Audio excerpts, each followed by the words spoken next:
Hello மக்களே, வணக்கம்.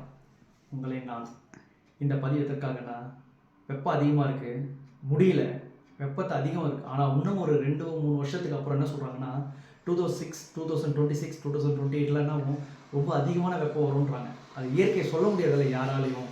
ஆனால் இயற்கைக்கு சப்போர்ட் பண்ண என்ன பண்ணணும், நம்ம என்ன பண்ணணும், மரம் வளர்க்கணும்.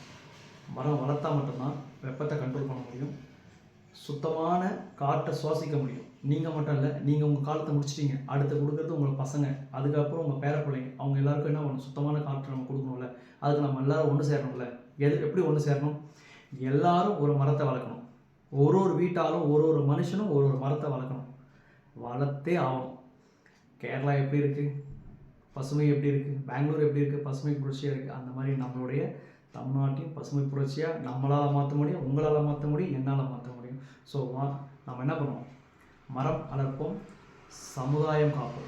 மரம் வளர்ப்போம், சுத்தமான காற்றை சுவாசிப்போம். மரம் வளர்ப்போம், வெப்பத்தை பாதுகாப்போம்.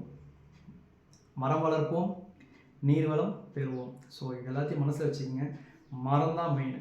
அந்த மரத்தை நம்ம பாதுகாத்துக்கிட்டோம்னா நம்மளுக்கு முக்கால்வாசி இயற்கை நமக்கு கிடச்சிரும். மிச்சதெல்லாம் இயற்கையை நம்மளை பார்த்துக்கும். ஸோ அதனால் மரத்தை வளர்ப்போம். நன்றி, வணக்கம்.